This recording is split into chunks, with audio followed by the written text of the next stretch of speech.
Hello students, welcome back to Janki coaching classes YouTube channel. So friends, आज की video में हम लोग एक पोएम का एक्सप्लेनेशन देखने वाले हैं और समझने वाले हैं, जिसका कि हेडिंग है, जैसा कि आप देख सकते हैं, वोकेशन। इस पोएम को लिखा है गुरुदेव रविंद्रनाथ टैगोर ने और यह पोएम जो है एक बच्चे के मन के भाव को दर्शाती पोएम है, क्योंकि उसे बहुत ज़्यादा रिस्ट्रिक्शंस में रहना होता है, स्कूल में भी, घर में भी और हर जगह पे जहाँ पे भी वह जाता है। तो अपने आसपास में वह कुछ लोगों को काम करते हुए दिखता है जो कि अपने काम में मगन होते हैं और उन्हें जो है कोई रोकने टोकने वाला नहीं होता है। तो बालक का जो मन है वो काफ़ी जो है चंचल है, वह इन सारी चीज़ों को देखता है और वह भी उनमें से एक बनने की कोशिश करता है और इसी उधेड़ बुन में रहता है कि जब मैं भी ऐसा कोई कार्य अगर करने लगूंगा तो मुझे कोई रोकने टोकने वाला नहीं होगा। लेकिन वह शायद इस बात को समझने में अभी असमर्थ है कि जो व्यक्ति बड़े हैं उनको जो है कितनी ज़्यादा परेशानी, कितनी ज़्यादा दिक्कतों का जो है सामना करना पड़ता है। तो जीवन जो है किसी का भी आसान नहीं होता, खास करके बड़ों का जो जीवन है। हम सबों ने अनुभव किया होगा कि आपके भी घर में पेरेंट्स हैं, तो माता पिता या फिर और भी कुछ अगर ओल्डर पर्सन्स हैं, तो वो लोग भी अपना जीवन यापन बहुत मुश्किल से और बहुत कठिनाई भरा जीवन जो है हम लोगों को हर तरीके का सुख सुविधा और जो है खुशी देने के लिए करते हैं। तो कई बार जो है हम उनके हार्डवर्क और उनके जो है सेक्रीफाइस को एक्नॉलेज नहीं करते हैं और बहुत बार कुछ बच्चे होते हैं जो कि इसको एक्नॉलेज करते हैं, तो वो अपने जो भी उनको कार्य दिया जाता है उसको बहुत अच्छे से वो सफलतापूर्वक कर पाते हैं। तो बिना कोई देरी किए चलिए इस पोएम का लाइन बाय लाइन एक्सप्लेनेशन हम लोग देखते हैं। क्या कहता है? When the gong sounds 10 in the morning and I walk to school by our lane। क्या कहता है? जब घंटी की आवाज़ जो है होती है और घड़ी में 10 बज जाते हैं, मतलब जैसे ही 10 बजते हैं तो क्या होती है, ज़ोरदार घंटी की आवाज़ सुनाई देती है और मैं क्या करता हूँ, अपने स्कूल जाने वाले रास्ते पर, अपने विद्यालय जाने वाले रास्ते पर घर से निकल पड़ता हूँ। मतलब वह पहले से तैयार होता रहता है और जैसे ही घड़ी में 10 बजते हैं तो वह जो है घर को छोड़ करके और विद्यालय की ओर बढ़ चलता है। Every day I meet the hawker crying. मतलब प्रतिदिन यह क्या करता है, तो हॉकर से मिलता है जो कि क्या कर रहे होते हैं, तो आवाज़ लगा रहे होते हैं, बैंगल्स, क्रिस्टल बैंगल्स। तो यहाँ पे एक वर्ड आया हॉकर। हॉकर कौन होते हैं? तो खुले में थोड़ा बहुत सामान लेकर के बेचने वाले हॉकर कहलाते हैं। जैसे कि आपने देखा होगा आपके भी घर के आसपास में बहुत बार जो प्लास्टिक का सामान बेचने वाले, बर्तन बेचने वाले, तरह तरह के खिलौने बेचने वाले या फिर टीना भंगाड़ वगैरह लेने वाले, तो ये सारे जो है हॉकर होते हैं। इसके अलावा बहुत सारे छोटे बड़े खाने पीने का सामान, कपड़ा वगैरह या फिर अन्य बहुत सारी चीज़ें जो है वो बेचने के लिए हमारे आसपास में आते हैं, या फिर सब्जी वगैरह होता है, फल वगैरह भी बेचने के लिए आते हैं। तो ऐसे बहुत सारे लोग जो है आते हैं जो कि हमारे जीवन को आसान बनाते हैं। तो ऐसे लोग जो कि अक्सर बाजार नहीं जा पाते हैं, तो वो जो है उन लोगों से सामान खरीद करके और अपना काम जो है चलाते हैं। तो इन्हीं में से एक जो हॉकर है वो क्या लेकर के आया है, बैंगल्स यानी कि चूड़ियाँ लेकर के जो है वो आया है और वो बोल रहा है, चूड़ियाँ ले लो, सुंदर चूड़ियाँ। यहाँ पे क्रिस्टल का मतलब है कांच की बनी हुई सुंदर सुंदर चूड़ियाँ। आगे क्या कहता है, there is nothing to hurry him on, there is no road he must take, no place he must go to. तो क्या कहता है, पहला जो है, अगली जो लाइन है, there is nothing to hurry him on, there is no road he must take, no place he must go to, no time when he must come home. क्या कहता है, ऐसा कोई जो है उसको हड़बड़ नहीं है कि वो अपना काम जो है जल्दी जल्दी करे या किधर जाए नहीं जाए, तो उसे किसी भी तरीके का कोई हड़बड़ाहट नहीं है। उसे इससे भी फर्क नहीं पड़ता है कि उसे कौन सा रास्ता जो है लेना है। There is no road he must take, मतलब उसे किसी भी रास्ते पे चले जाना है, उसे कोई दिक्कत नहीं है। और ऐसा कोई जगह भी नहीं है जहाँ पे उसे पहुँचने की हड़बड़ाहट हो, मतलब जहाँ पे भी जाता है वो आराम से जाता है। No time when he must come home, और ऐसा कोई फिक्स समय भी नहीं है जब उसे वापस घर आना ही हो। मतलब कहने का अर्थ है कि बच्चे के ऊपर रिस्ट्रिक्शंस है कि स्कूल जाए, स्कूल से वापस घर आए और खेलने के लिए जाए, फिर शाम होने से पहले पहले तक वापस जो है घर आ जाए। लेकिन जो व्यक्ति ये चूड़ियाँ बेचने का काम कर रहा है उसके ऊपर किसी भी तरीके का जो है बोझ नहीं है, किसी भी तरीके का कोई जो है रिस्ट्रिक्शन नहीं है कि हाँ तुम्हें जो है इतने बजे ही जाना है, इसी रास्ते से जाना है और वहाँ तक पहुँचना है और इसी काम को करके तुम्हें शाम से पहले पहले तक वापस आ जाना है। आगे जो पंक्तियाँ हैं वो कहता है, I wish I were a hawker, spending my day in the road, crying bangles, crystal bangles. When at 4 in the afternoon I come back from the school. क्या कहता है, जब मैं वापस स्कूल से आऊँ तो मैं सोचता हूँ कि वापस जो है आते हुए मैंने फिर से देखा उस हॉकर को, तो सारा दिन जो है वो सड़कों पे ही बिता रहा है चिल्लाते हुए क्या, बैंगल्स, क्रिस्टल बैंगल्स। तो मैं भी अपना पूरा समय जो है यही आवाज़ लगाते हुए कि चूड़ियाँ ले लो, कांच की सुंदर चूड़ियाँ ले लो। जब मैं शाम में 4 बजे स्कूल से वापस आ रहा होता हूँ तो उसमें मुझे लगता है कि काश मैं भी चूड़ी बेचने वाला बन जाऊँ और मैं भी ऐसे ही रास्ते पे घूम घूम करके चूड़ियाँ बेचने का कार्य करूँ, ताकि किसी भी तरीके का मेरे ऊपर कोई जो है वो बाउंडेशन, किसी का भी रिस्ट्रिक्शन किसी भी तरीके का नहीं हो। आई कैन सी, आगे कहता है I can see through the gate that the house gardener digging the ground. आगे कहता है जब मैं 4 बजे स्कूल से वापस आ जाता हूँ उसके बाद मैं क्या देखता हूँ कि जो घर का जो दरवाज़ा है उसके रास्ते से अंदर में मैं देख पाता हूँ कि गार्डनर जो माली है वो क्या कर रहा है, ज़मीन को खोद रहा है। और उस ज़मीन को खोद खोद के उसने क्या किया है, पूरा जो है जगह को साफ कर दिया है। He does what he likes with his spade. He soils his clothes with dust. Nobody takes him to task if he gets baked in the sun or gets wet. I wish I were a gardener digging away at the garden with nobody to stop me from digging just as it gets dark in the evening and my mother sends me to bed.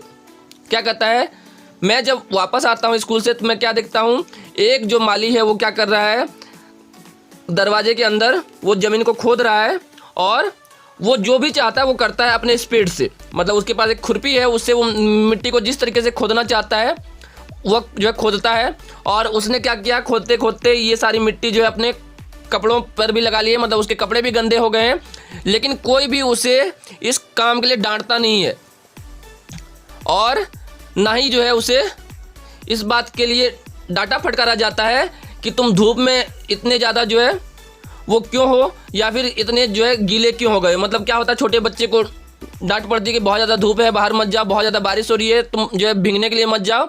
लेकिन यह देखता है कि इस gardener को कोई बोलने वाला नहीं है, चाहे वो अपना कपड़ा गंदा कर ले रहा है या फिर जो है जो भी वो कार्य कर रहा है उस कार्य को रोकने वाला, टोकने वाला उसे कोई नहीं है, उसे उसका कार्य करने के लिए दिया जा रहा है। तो बच्चे के मन में ऐसे भाव आते हैं कि काश मैं भी ऐसा ही रहता तो मुझे भी कोई कुछ नहीं करता और मैं जो मन में आता वो करता।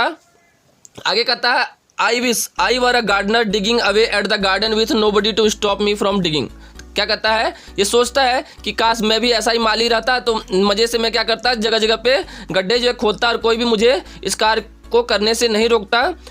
और क्या कहता है, जैसे जैसे अंधेरा होने लगता है शाम में तो मेरी माँ क्या करती है, मुझे जो है खेलना बंद करना पड़ता है और मेरी माँ के कथन के अनुसार मुझे क्या करना पड़ता है, उनकी आज्ञा माननी पड़ती है और सोने के लिए मुझे बिस्तर पे जाना पड़ता है। I can see through my open window the watchman walking up and down. The lane is dark and lonely and the street lamp stands like a giant with one red I in its head. मतलब क्या कहता है, जैसे शाम हो जाती है मैं घर में जब सोने के लिए चला जाता हूँ अपने बेड पर तो वहाँ पे मैं देखता हूँ कि मेरे घर की खिड़की जो खुली हुई है उससे मैं बाहर देखता हूँ तो एक वॉचमैन है। वॉचमैन को क्या होता है, जो हमारे घर के सिक्योरिटी के लिए जो है लगाया होता है। आजकल जो है बहुत ज़्यादा प्रचलन में है कि हर जगह पे वॉचमैन या फिर सिक्योरिटी गार्ड जो है रखा जाता है। तो ऐसा ही एक वॉचमैन या बच्चा भी देख पा रहा है जो कि बार बार जो है आगे जा रहा है, पीछे आ रहा है, आगे जा रहा है, पीछे आ रहा है। मतलब उसका काम क्या है, घर की निगरानी करना। तो वो जो पूरा जो रास्ता जो है, जो लेन है, उसके घर की जो गली है वो पूरी की पूरी अंधेरी और जो है सुनसान है। और जो है क्या है, वहाँ पे एक स्ट्रीट लैंप जो है जल रहा है, गली में कहीं पे एक बल्ब लगा हुआ जो कि जल रहा है। देखने से उसको कैसा लग रहा है, एक बड़ा सा जो है राक्षस हो और उसका एक बड़ा सा लाल सा आँख हो। तो इसमें जो है ग्रीक मैथोलॉजी से ये रेफरेंस जो है लिया गया है। मतलब एक ऐसा व्यक्ति था जिसका कि एक ही आँख था और बहुत बड़ा सा सिर था। आगे कहता है द वॉचमैन स्विंग्स हिज लालटेन and walks with his shadow at his side and never once goes to bed in his life.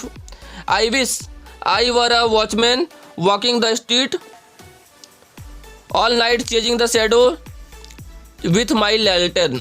क्या करता है कि जो वॉचमैन है वो क्या करता है, अपने हाथ में एक लालटेन लेकर के, मतलब एक तो स्ट्रीट लैंप जो उस गली में जल रहा है वो जल ही रहा है, इसके अलावा एक क्या करता है, वो वॉचमैन अपने हाथ में एक लालटेन लिए हुए है और अपनी परछाई के साथ वो जो है बार बार आगे जाता है, फिर पीछे आता है, आगे जाता है, पीछे आता है, मतलब यहाँ से वहाँ तक वो उस गली में चहलकदमी करते हुए अपना जो है समय बिताता है।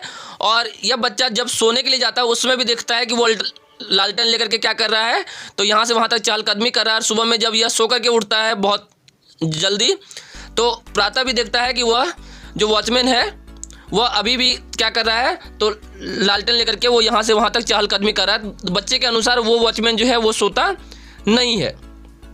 आगे फिर से बच्चे के मन में भाव आते हैं, आई विश, बच्चा क्या कहता है, I wish I were a watchman walking the street all nights chasing the shadow with my लालटेन। क्या कहता है कि काश मैं भी एक वॉचमैन होता, मैं भी एक पहरेदार होता, तो मैं सारी रात क्या करता है, गलियों में यहाँ से वहाँ तक मैं चक्कर लगाता और अपनी परछाई का पीछा करते हुए, और मेरे हाथ में लालटेन होती और मैं सारी रात जो है ऐसे ही जागा करता, ऐसे ही कार्य जो है किया करता। तो एक तरीके से कह सकते हैं कि बच्चे का बालमन है और बच्चे के मन के भाव हैं, क्योंकि उसे दुनिया के बारे में नहीं पता है। मतलब उसे नहीं पता है कि बड़े लोगों का जीवन कैसा होता है, वे अपना जीवन कितनी कठिनाई से और अर्निंग करने के लिए वो कैसे कैसे कार्य जो है करते हैं अपने घर परिवार से दूर रह करके। तो बच्चे ने सिर्फ क्या देखा है, तो बड़े लोगों को कार्य करते हुए उनका सिर्फ अभी जो है अच्छी साइड देखा है। उसने ये नहीं देखा कि धूप में, कड़कड़ाती हुई धूप में सारा दिन मिट्टी खोदने से कैसा लगता है। ऐसे भी कहा जाता है दूर के ढोल सुहावने होते हैं, जो कि सिर्फ सुनने में अच्छे लगते हैं, लेकिन पास जाकर के देखने पे पता चलता है कि सच्चाई आखिरकार क्या है। चाहे वो चूड़ी बेचने वाला हो या फिर कोई भी दुनिया में कार्य करने वाला हो, हर किसी को अपने हिस्से का मेहनत जो है, अपने हिस्से का स्ट्रगल जो है खुद करना पड़ता है। बच्चा अभी इन सारी चीज़ों से अनभिज्ञ है, उसे इन सारी चीज़ों के बारे में अभी पता नहीं है। हो सकता है बहुत बार जो है जो बच्चा है उसको अनुभव नहीं है अभी कि ये सारे हॉकर्स लोग हैं, वो लोग अपना काम करने के लिए जब घर से बाहर निकलते हैं तो कई बार जब उनकी बिक्री नहीं होती है, तो उनके पास पैसे नहीं होते हैं, कई बार उन्हें जो है भूखों भी रहना पड़ता है। तो ये सारी चीज़ें अभी बच्चे ने अनुभव नहीं की है, बच्चे ने नहीं देखी है, और ना ही उसने जो है गार्डनर का या फिर वॉचमैन का स्ट्रगल भरा लाइफ देखा है कि रात भर जो है कुछ पैसे कमाने के लिए उन्हें रात भर जागनी पड़ती है, और कई बार जो है उनका सामना कुछ खतरनाक लोगों से भी हो जाता है। सिक्योरिटी गार्ड्स लोगों के साथ जो है बहुत सारी मिसबिहेविंग की घटनाएं भी आप लोगों ने अपने आसपास में सुनी होगी, देखी होगी। और हाल ही फिलहाल में जो है ऐसी एक घटना जो है उत्तर भारत की तरफ जो है दिल्ली गुड़गांव के पास जो है देखने को मिली थी। तो ये सारी घटनाएं जो है बहुत आम है। बच्चा इन सारी चीज़ों से अनभिज्ञ है, उसे नहीं पता है कि हाँ लोगों का जीवन कितना कठिन कर जो है हो सकता है, लेकिन उसने अभी सिर्फ अच्छी अच्छी चीज़ें देखी है। तो वो अपना जो है पढ़ाई लिखाई और अपने कार्य को छोड़ करके चाहता है कि वो भी जो है ऐसे ही किसी व्यवसाय को अपना ले जहाँ पे कि उसके ऊपर किसी भी तरीके का रोक टोक या फिर बाउंडेशंस नहीं हो। और ये एक तरीके से फ्रीडम की जो है इच्छा रखता है, स्वतंत्र होने की चाह रखता है। लेकिन हम लोगों को पता है कि सिर्फ स्वतंत्रता कुछ नहीं होती है, इस स्वतंत्रता के साथ साथ हमें जो है उत्तरदायित्व भी मिलता है। मतलब जब हम लोग बड़े हो जाते हैं, तो जब बच्चे होते हैं तो हमारे ऊपर किसी भी तरीके का कोई बोझ नहीं होता, कोई भी कार्य करने का उत्तरदायित्व नहीं होता बहुत ज़्यादा। लेकिन जैसे जैसे बड़े होते जाते हैं हमारे कंधों पर जो है बहुत सारे घर की जिम्मेदारियां जो है डाल दी जाती है, या फिर धीरे धीरे स्वतः हमें लेनी पड़ती है। तो ये था इस पोएम का एक्सप्लेनेशन। तो जैसा कि मैंने आपको पहले ही बता दिया, इस पोएम के जो पोइट हैं वो है रविन्द्रनाथ टैगोर। तो उन्होंने इस पोएम को लिखा था। तो आई होप कि आपको ये पूरा एक्सप्लेनेशन अच्छे से समझ में आया होगा। यदि अच्छा लगा हो तो इसे लाइक करें, अपने फ्रेंड्स के साथ इसे शेयर करें, और अगर आप चैनल पर नए हैं तो चैनल को सब्सक्राइब भी कर लें। तो मिलेंगे बहुत जल्द अगली वीडियो में। तब तक के लिए अपना ख्याल रखिए, पढ़ते रहिए और सीखते रहिए। धन्यवाद।